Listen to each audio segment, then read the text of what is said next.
He is a legend, a king, a man who defined an era of football with grace, power, and an unprecedented 5 European Cups. His home should be a museum, a fortress, a shrine to a perfect career. But on one quiet night in 2007, just months after his final, glorious victory, thieves slipped inside. They didn't want the TVs, the cash, the jewelry. They ignored everything else. They came for one thing and one thing only: the physical proof of Paolo Maldini's immortality, his Champions League medals. This was no random burglary. This was a surgical strike, a message. But from who? An obsessed fan? A jealous rival? Or was it something far darker? Something that connects the pristine pitches of European football to the shadowy underworld of Italian organized crime. The truth is, the mystery of who stole Paolo Maldini's soul was only the beginning.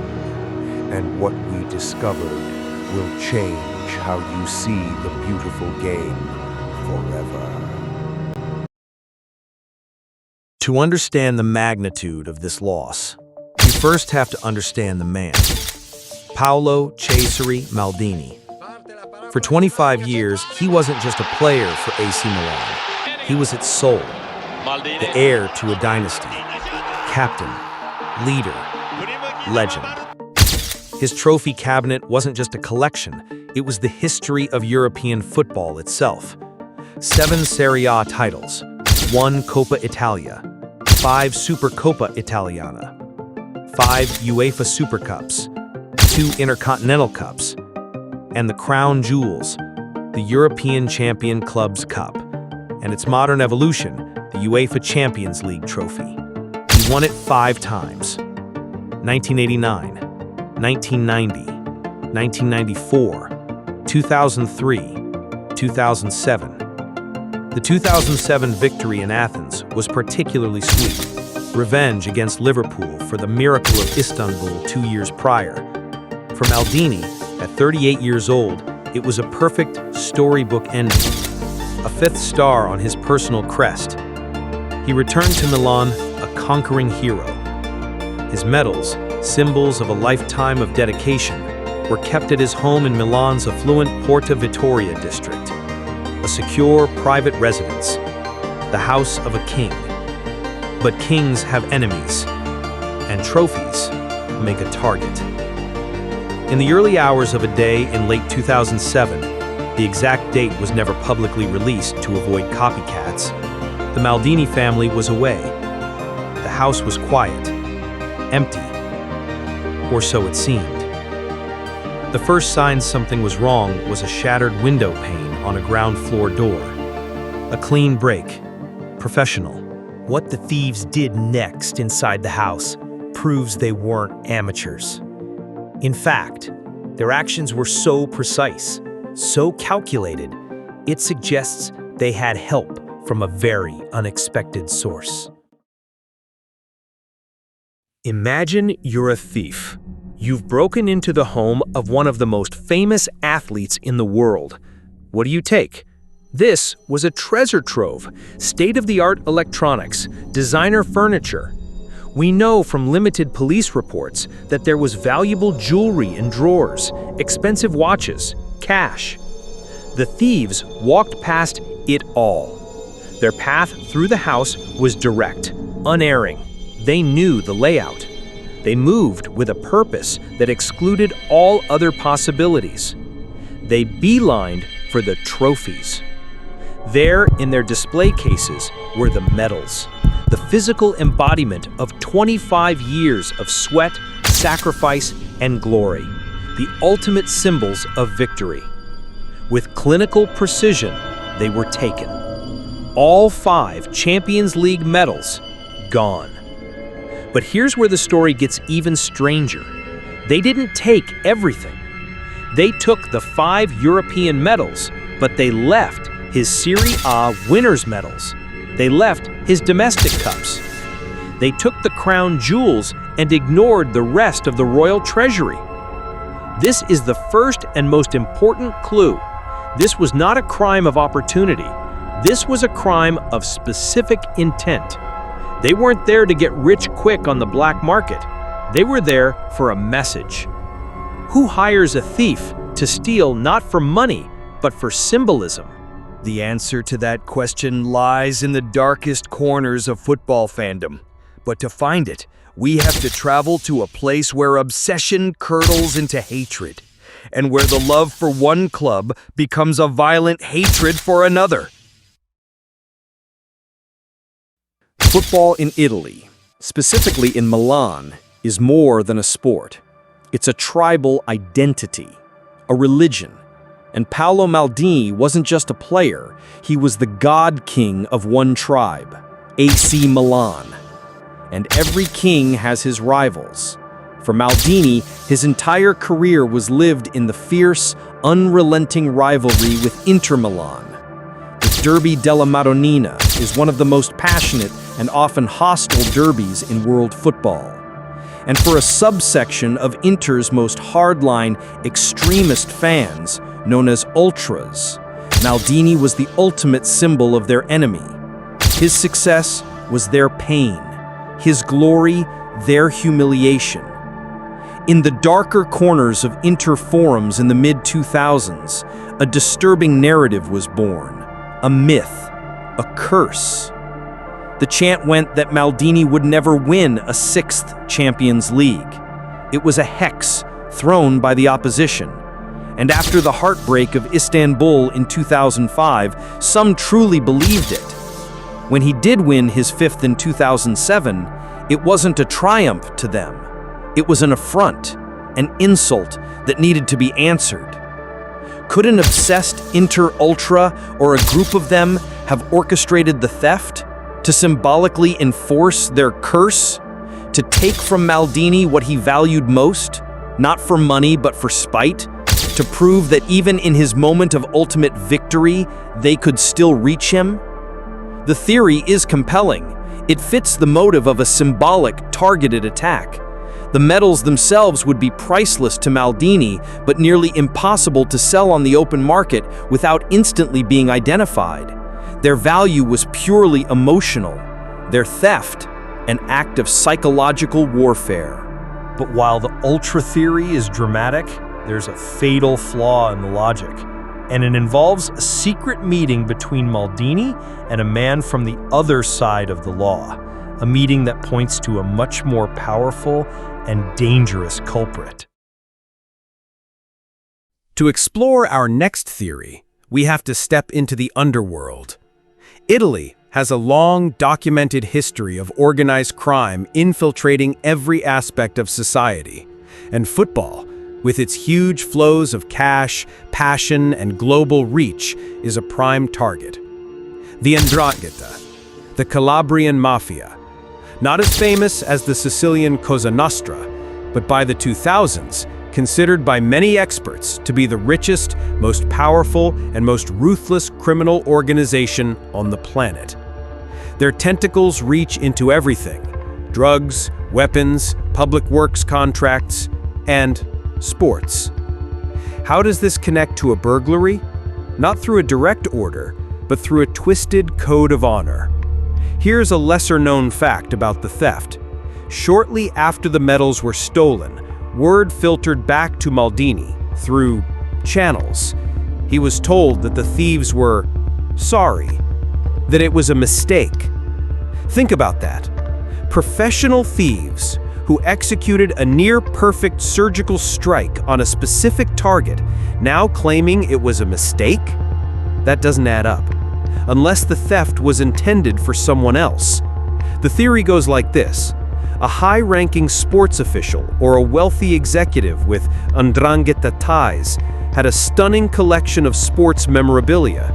He coveted a Maldini medal. He hired a crew to get him one. The crew, perhaps not the brightest, saw Maldini and Champions League medals and went for the motherlode. They took all 5, not realizing their boss only wanted 1.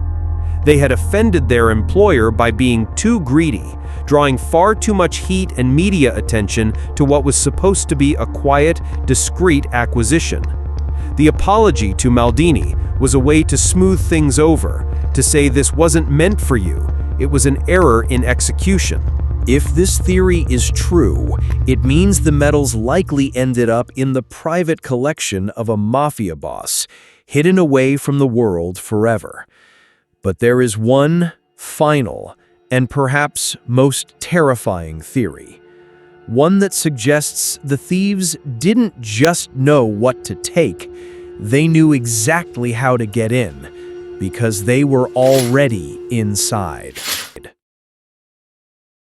Let's return to the crime scene.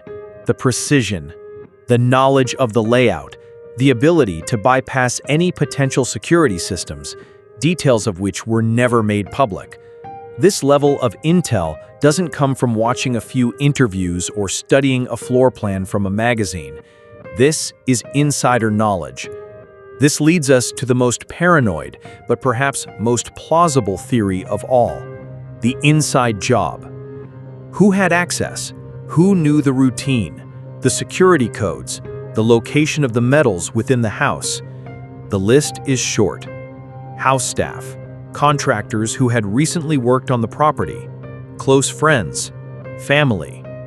The motive here wouldn't be spite or a mafia order. The motive would be money. A life-changing amount of money offered by a shadowy private collector for the most unique footballing memorabilia on Earth. A collector who would never show it publicly, but who would know, in their secret vault, that they owned a piece of the legend. An inside person provides the layout, the timing, the security details. They hire a professional crew to do the deed, keeping their own hands clean. It's clean, it's professional, and it's almost impossible to solve, because the inside person never raises suspicion. They express their shock and horror along with everyone else. This theory answers the how perfectly, but it leaves a gaping hole in the who. To find the ultimate collector, we have to journey into the bizarre and secretive world of underground memorabilia trading, a world where the rules don't apply and a price tag is just a number. The legitimate sports memorabilia market is a billion-dollar industry. A game-worn Diego Maradona jersey sold for over $9 million. A Babe Ruth jersey went for $5.6 million. But what about items that are illegitimate, stolen? Items so famous they can never be sold at auction. That's where the shadow market comes in. A network of ultra-wealthy, obsessive collectors who operate outside the law. Their currency isn't just money, it's discretion. Their trophies are not for display, but for private admiration. The thrill isn't in the owning, but in the knowing that you possess something no one else can have. For such a collector, Paolo Maldini's 5 Champions League medals aren't just items. They are the holy grail, the ultimate prize. The value? Incalculable. You couldn't insure them because they couldn't be replaced. But in this shadow world, that's the point. The theft then becomes a commissioned work of art. A collector, perhaps an oil baron, a reclusive tech billionaire, a Russian oligarch, lets it be known through intermediaries that he wants the medals. He offers a sum so large that it justifies the immense risk. A crew is hired. An inside man is cultivated. The heist is planned and executed.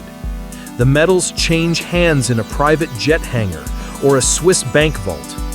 The money is paid in untraceable cryptocurrencies or assets. The collector hides them away, and the world is none the wiser.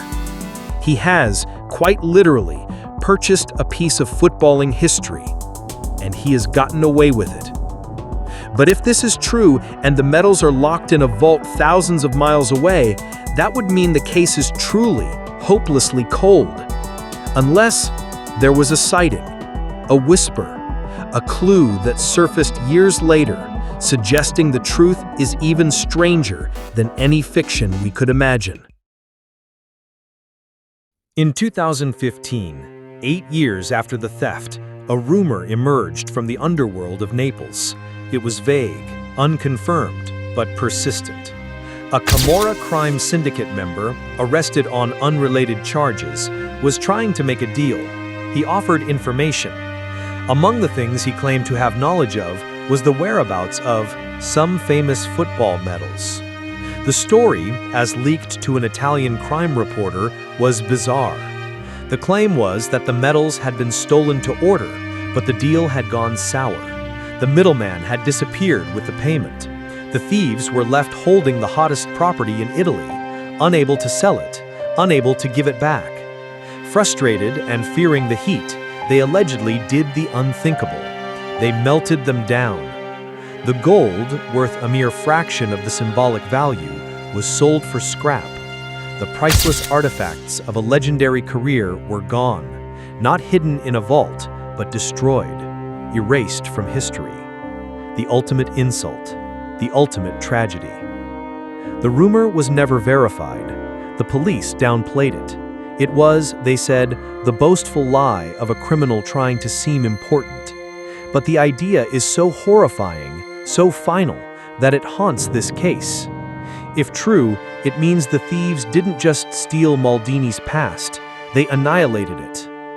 But before we accept this tragic ending, we have to ask the man himself. What does Paolo Maldini believe happened to his medals? His answer, and his astonishing reaction to the crime, reveals a truth far more powerful than any theory we've explored. Throughout this entire ordeal, one man's reaction has been consistently overlooked, yet it is the most telling clue of all. Paolo Maldini's own response. He was, of course, devastated. He called it a miserable gesture, a violation. He said it felt like they had stolen his career, his history. But then, something remarkable happened.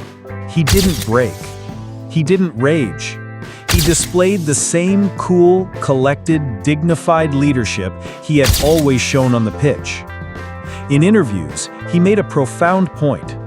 They stole the objects, he said, but they did not steal the victories. They did not steal the memories. Those are mine forever. They can never take that. He refused to be defined by the loss.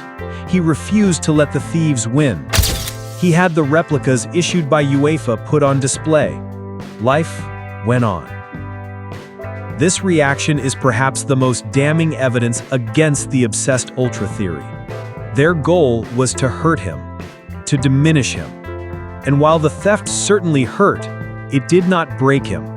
His legacy remained utterly intact, untouchable. His calmness also suggests something else, that perhaps through those unofficial channels, he received assurances. He came to believe the "it was a mistake" story. He may have even been led to believe the medals were or would be destroyed. He made his peace with it. He chose to live in the light of his achievements, not in the shadow of their loss. So where does that leave us today, nearly 2 decades later? With 4 theories, a handful of rumors, and a case file gathering dust. But the end of the official investigation doesn't mean the search for truth is over. In fact, what you do next could finally crack this case wide open. The official investigation has been cold for years. No arrests were ever made. The medals have never surfaced at auction, in a private collection, or online. The case remains open, but inactive, a forgotten mystery. But the internet has a long memory, and this is where you come in. This story lives in the world of shadows and whispers, and sometimes those whispers find a voice online, in a forgotten forum thread, in the comment section of an obscure blog, in the background of an old photo from a collector's estate sale. You might have the missing piece. You might have seen something years ago that didn't seem important. A boastful comment, a strange listing, a photograph that just didn't add up. This isn't just a story about a theft. It's a story about history, obsession, and the value we place on symbols. The truth is out there, fragmented, hidden in plain sight. And before we end, there is one final, shocking twist to this story. A detail so small, so overlooked by every single report, that it changes everything we thought we knew about that night. You won't believe what the thieves left behind. The official investigation has been cold for years. No arrests were ever made. The medals have never surfaced at auction, in a private collection, or online. The case remains open but inactive, a forgotten mystery. But the internet has a long memory, and this is where you come in. This story lives in the world of shadows and whispers, and sometimes those whispers find a voice online, in a forgotten forum thread, in the comment section of an obscure blog, in the background of an old photo from a collector's estate sale. You might have the missing piece. You might have seen something years ago that didn't seem important. A boastful comment, a strange listing, a photograph that just didn't add up. This isn't just a story about a theft. It's a story about history, obsession, and the value we place on symbols. The truth is out there, fragmented, hidden in plain sight. And before we end, there is one final, shocking twist to this story. A detail so small, so overlooked by every single report, that it changes everything we thought we knew about that night. You won't believe what the thieves left behind. We focused on what was taken, but remember what was left. The Serie A medals, the Coppa Italia, all of it. Except for one thing. Buried in the earliest, most obscure Italian news reports is a single passing line, almost an afterthought. The thieves also left behind the 2007 Champions League winners' medal. That's right, the medal from the most recent victory, the one from just months before, the one that should have been the crown jewel, was left in its case. Why? Was it an oversight? Were they interrupted? Or was it intentional? Think about it. If you're making a symbolic gesture, taking the 4 older medals says, "We are erasing your history." But leaving the most recent one? That says something else entirely. It says, you can have this one victory, but your legacy ends here. You will not add to it. It makes the act not just a theft, but a prophecy, a dark omever. It is the single most bizarre and chilling detail of the entire case, and it points, more than anything else, to a mind warped by obsession, a mind that didn't just want to steal, but to communicate. It is the signature of the thief, and we still don't know whose it is. Paolo Maldini moved on. His legacy is untarnished, his place in history secure. The medals were symbols, but the man was the truth. The mystery of who stole them and why remains one of football's greatest unsolved crimes. A story of obsession, of organized crime, of shadowy collectors, and of a hatred that reached into the home of a king and tried to steal his crown. What do you believe? Was it the ultras, the mafia, an inside job, or a collector? Let us know in the comments below. And if you have any information, any tiny clue, share it. The story isn't over until the truth is found. This is the story of the stolen medals, but it's also the story of the legend they could never truly touch. Subscribe for more mysteries of the beautiful game, and remember, some secrets are only secrets until someone decides to tell the truth.